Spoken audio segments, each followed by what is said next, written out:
आशा समूहाकडे गेली. इच्छा नसताना तिने लावण्याचा हात धरून बाहेर काढले. लावण्याच्या डोळ्यात अश्रू होते. आशाला हे बघवले जात नव्हते. लावण्य हॉलमध्ये असलेल्या ऑडियन्स सेक्शनमध्ये एका सीटवर जाऊन बसली. तिथे काही इतर मुले प्रॅक्टिस बघायला बसलेली होती. त्यांच्यासमोर तिला आणखीनच लाज वाटली. दोन्ही हाताची घडी करून गुडघ्यावर ठेवत डोके खाली खुपसून ती रडायला लागली. तिला कळून चुकले की आता तिला संपदा मॅडम कधीच नृत्यात भाग घेऊ देणार नाही. ती पूर्णपणे तुटली होती. त्या दिवसाचा सराव संपला, शाळा सुटली आणि मुली घरी परतल्या. लावण्याच्या आईने हे भापले की आज पुन्हा काहीतरी शाळेमध्ये घडले. लावण्याने काही न बोलता रूममध्ये जाऊन झोपून गेली. तिने काहीही खाल्ले नाही. रश्मीला वाटले की कदाचित राजेश आल्यावर ती नीट होईल, त्यामुळे तिने तिला झोपू दिले. सौंदर्याने आईला शाळेत घडलेला सर्व वृत्तांत सांगितला. संध्याकाळी राजेश घरी आल्यावर रश्मीने राजेशला लावण्याला समजून सांगण्यासाठी सांगितले. राजेशने लावण्याला उठवत कुशीत घेत तिला समजावायला प्रयत्न केला. राजेश बेटा, इट्स ओके. काय झाले? तू डान्समध्ये नाही म्हणून पुढल्या वर्षी आणखीन प्रॅक्टिस करू आणि बेटर परफॉर्मन्स करशील तू. आणि तू इतर स्पर्धांमध्ये भाग घेतला आहेस ना? लावण्या रडत म्हणाली. मला नाही जमत काहीच आणि मी डान्स पण फार घाण करते.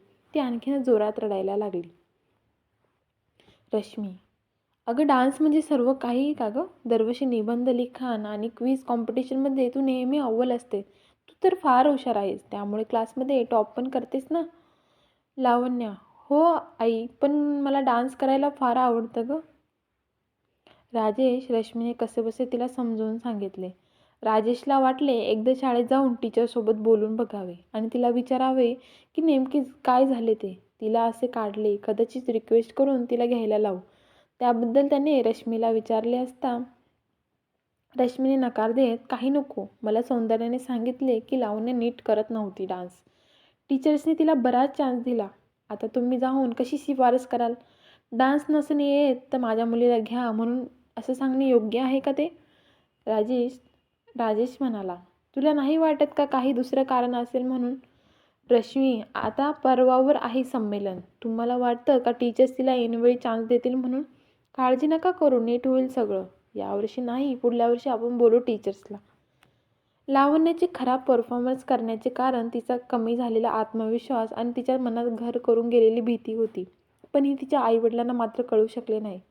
त्यांनी तिचा आत्मविश्वास वाढवण्याचा प्रयत्न करण्याऐवजी तिला कॉम्प्रोमाइज करून पुढल्या वर्षी जास्त सराव कर तर तुला चान्स मिळेल असे सांगितले. कदाचित इतर आईवडिलांनी सुद्धा हेच केलं असतं. पण लहान वयात मुलांना स्वतःचे गुण अवगुण ओळखण्याची क्षमता नसते. अशा वेळी पालकांनी स्वतःच्या मुलांचे गुण ओळखून त्यांना पोषण वातावरण देणे, त्यांचा आत्मविश्वास वाढवणे हे कर्तव्य आहे. जर यावर दुर्लक्ष केले तर हळूहळू मुलांच्या वाढीबरोबर त्यांच्या आत्मविश्वासामध्ये सुद्धा घट होते आणि काही वर्षात त्यांच्यात न्यूनगंडाची भावना निर्माण होते. त्यामुळे योग्य वयात उचित मार्गदर्शन करण्याची गरज असते. दुसऱ्या दिवशी नेहमीप्रमाणे लंच टाईमपर्यंत शाळेमध्ये क्लासेस झाले. लंच ब्रेकमध्ये रोहन, सौंदर्या, लावण्या नेहमीप्रमाणे भेटले. जेवताना रोहनने विचारले, काय आज लावण्या का शांत शांत आहे? सौंदर्या म्हणाली, अरे काल संपदा मॅडमनी हिला डान्समधून बाहेर काढले. हे ऐकून लावण्याला फार वाईट वाटले. ती अर्धवट खात टिफिन बंद केला आणि काही न बोलता निघून गेली. लंचनंतर मुले शाळेच्या पटांगणात खेळायला लागले. लावण्य मात्र पटांगणा शेजारी असलेल्या गार्डनमध्ये एका बाकावर गप्प बसून होती. रोहन, सौंदर्याने तिला खेळायला फार आवाज दिले, पण ती आली नाही. खेळता खेळता अचानक सौंदर्याचा पाय मुरडला. ती पडली. सर्व मुले तिच्या अवतीभोवती जमा झाली. काही मुले आणि रोहन धावून जाऊन स्पोर्ट टीचरला बोलवून घेतले. गोळा झालेली मुली बाजूला झाली. तेव्हा लावण्याला कळले की सौंदर्या पडली ते. ती धावत जाऊन तिच्या बहिणीकडे गेली. स्पोर्ट टीचरने तिला उचलून शाळेत असलेल्या छोट्या क्लिनिकला घेऊन गेले. तिथे स्प्रे लावून बँडेज रॅप केले. तिच्या पायावर स्वेलिंग असल्यामुळे वेदना होत होती, पण कोणतेही फ्रॅक्चर नव्हते. नंतर टीचर्सनी सौंदर्याच्या आईला कॉल करून बोलवून घरी न्यायला सांगितले.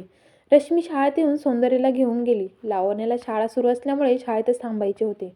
थोड्या वेळात संपदा मॅडमनी कळले की सौंदर्या पडली ते. त्यांना हे ऐकून तिच्या पडण्यापेक्षा दुःख म्हणजे त्यांच्या नृत्याची मुख्य परफॉर्मर इंज्युअर होती. संपदा मॅडम प्रिन्सिपलच्या केबिनमध्ये त्यांना हे सांगायला गेली की संमेलनामध्ये नृत्याचा कार्यक्रम प्रदर्शित करता येणार नाही आणि त्यांना ह्यामध्ये काही कॉम्प्रोमाइज करायचं नाही. पण प्रिन्सिपल मॅडम म्हणाल्या, प्रोग्राम कॅन्सल करता येणार नाही कारण संमेलनामध्ये मुख्य अतिथी या सुप्रसिद्ध भरतनाट्यमच्या नृत्यांगिना प्रभादेवी येणार होत्या. त्यामुळे त्यांच्या क्षेत्रातील एकतरी कार्यक्रम आपल्याला प्रदर्शित करणे भाग आहे. त्या जर प्रभावित झाल्या तर शाळेला काही डोनेशन आणि त्यासोबत या कलेसाठी मार्गदर्शन लाभणार होते. परंतु संपदा मॅडमला वाटलं की नृत्य समूहातील इतर मुली तेवढ्या ट्रेन नाहीत आणि त्या उत्तम प्रदर्शित करू शकणार नाहीत. समूहातील मुली सामान्यतः जेव्हा कधी स्टेप विसरायच्या तर त्या सौंदर्य आणि लावण्याला बघून करत असत. परंतु आता दोघीही या समूहामध्ये नव्हत्या. त्यामुळे अति इम्प्रेस होण्यावरची त्यांच्यासमोर शाळेची फजिती नको व्हायला. पण प्रिन्सिपल मॅडमच्या मते काही न केल्यापेक्षा काहीतरी प्रदर्शित करा, जेणेकरून शाळेला केलेली मेहनत दिसून येईल. संपदा मॅडमचा नाईलाज झाला. रिहर्सल हॉलमध्ये सर्व एकत्रित झाले. लावण्या आधीच बाहेर निघालेली होती. ती तर ग्रुपच्या सुरू असलेला ड्रामा प्रॅक्टिस बघायला ऑडिटोरियममध्ये बसलेली होती. इकडे डान्सची प्रॅक्टिस सुरू झाली. पण संपदा मॅडमच्या अपेक्षेप्रमाणे त्यात काही कमतरता भासत होती. तेवढ्यात आशा मॅडमने सल्ला दिला, मॅडम जर लावण्याला आपण पुन्हा लीड परफॉर्म केले तर प्रश्न सुटेल. त्यावर संपदा मॅडम म्हणाले, पण तू बघितली ना काल ती किती चुका करत होती. ती साध्या साध्या स्टेप पण करू शकत नव्हती. आशा, हो पण मॅडम त्याआधी तर ती कधी चुकली नाही, उलट सर्वात उत्तम करीत होती. आशा मॅडमच्या सल्ल्यामुळे संपदा मॅडमने तिला बोलवून घेतले. डान्स प्रॅक्टिस सुरू होती. ती येऊन हॉलमध्ये ऑडियन्स सेक्शनमध्ये एका खुर्चीत बसली होती. तिला पुन्हा डान्स करता टीचर्सनी बोलवून घेतले. याचा आनंद होता, पण त्याबरोबर भीती होती की आज पण तिला नाही जमले तर आणि पुन्हा टीचर्सनी काढले तर. अशा विचारात असताना तिच्या शेजारील खुर्चीवर कोणीतरी येऊन बसल्याचे तिला जाणवले. तिने बघितले तर रोहन. ती आश्चर्याने, तू काय करतेस इथे? रोहन, मी डान्स बघायला अधूनमधून येत असतो इकडे. लावण्या, पण तू काल तर दिसलं नाही आणि तू कशात पार्टिसिपेट नाही केले का?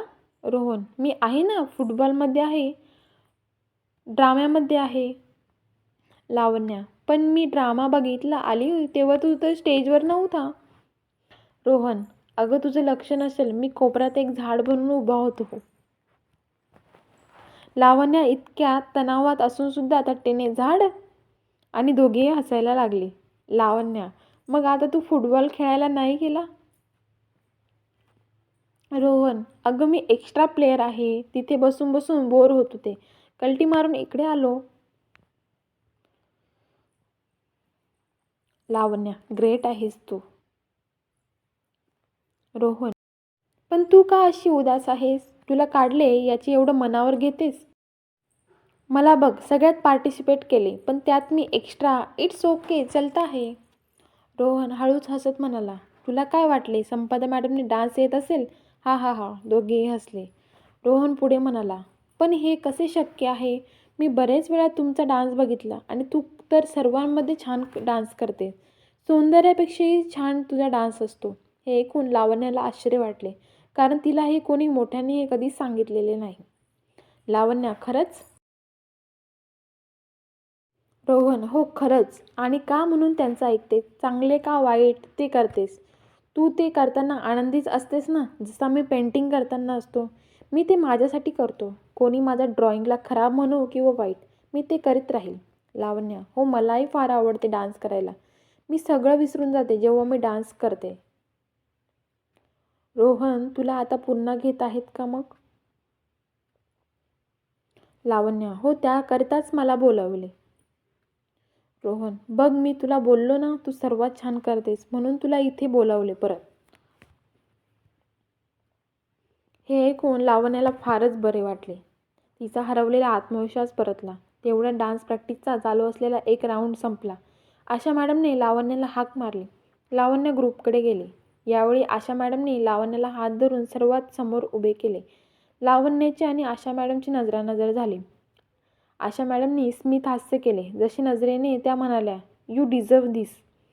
लावण्याने एकही चूक न करता एका नवीन आत्मविश्वासाने त्या दिवशी परफॉर्म केला. सर्वांनी टाळ्या वाजवल्या. हा आत्मविश्वास तिला कोणी मोठ्यांनी नाही तर त्या तिच्या चिमुकल्या मित्रांनी दिला होता. धन्यवाद. कथा आवडल्यास चॅनलला लाईक, शेअर, सबस्क्राईब करायला विसरू नका. पुढचा भाग लवकरच तुमच्या भेटीला येईल.